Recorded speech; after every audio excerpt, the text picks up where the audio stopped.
I remember many years ago, I was privileged again to go on a trip to Europe, and I went to France, and we went to the Louvre to see the art in the Louvre. And I remember when my eyes fell on the famous, I think maybe one of the most famous paintings in the world, the, what's her name? The little, Mona Lisa, thank you. The Mona Lisa. Well, the surprise is it's very small. It's about this big. And there's all these big paintings over the walls, some kind of like murals, but this little painting, and I was shocked. I thought the Mona Lisa was a big, big painting, and, so it made me question even more, what is so special about this painting? It's not the smallness, but it's something in that painting. And I'm not an artist, and I don't know all that stuff.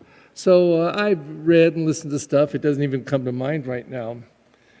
But what if I, thinking I knew so much, said, oh, this isn't so great, and look how small it is, and oh, people have exaggerated. And in arrogance, I come and dismiss the whole thing when the whole world recognizes as a great piece of art. I bet you it cost $50 million if they would even sell it.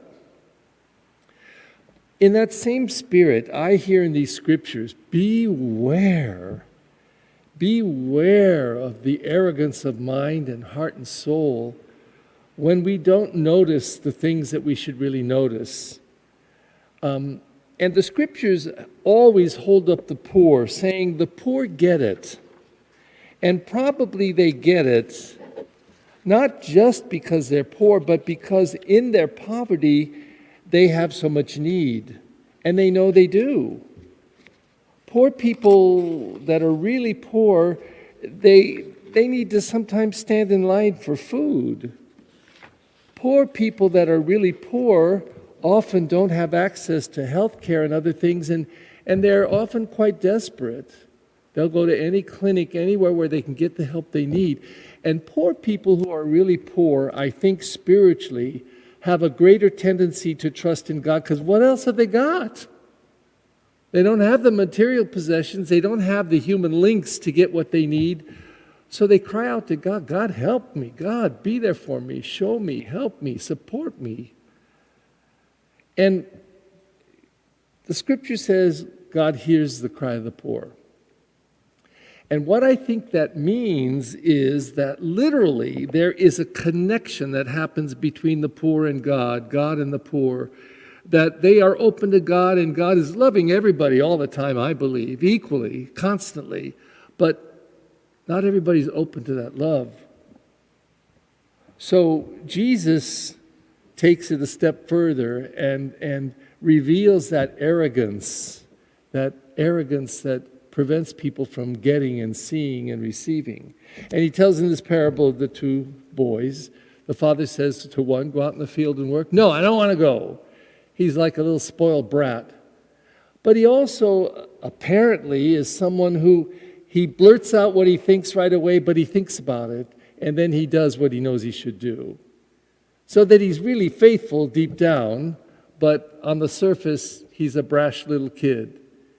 And the other one, a goody two-shoes, who says, yes, Father, I'll go, but then he doesn't go. And so Jesus draws out the example. Who did the will of the Father? Well, the brash little brat that spouted off with his mouth, but then ended up doing what he knew he should do. I think there's lots of lessons, but one of them is, I don't think our first reaction is the most important one.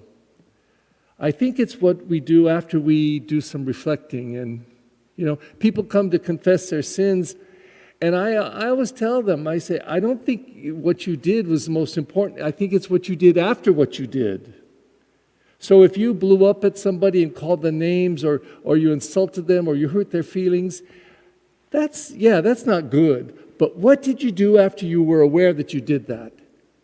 Were you man or woman enough to go back and say, I'm sorry?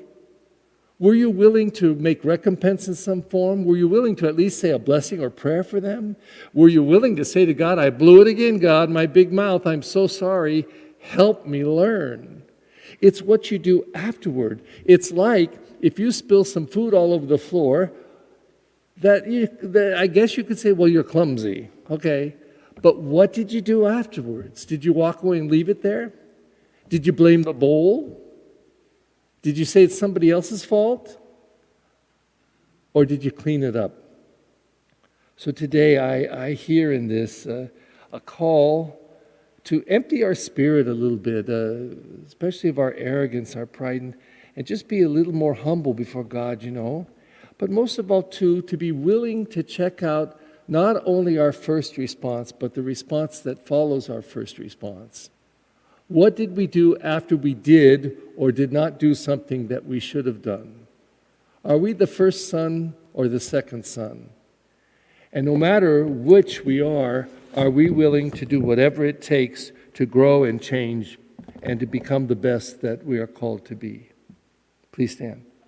With humble hearts, we offer our prayers to our merciful God.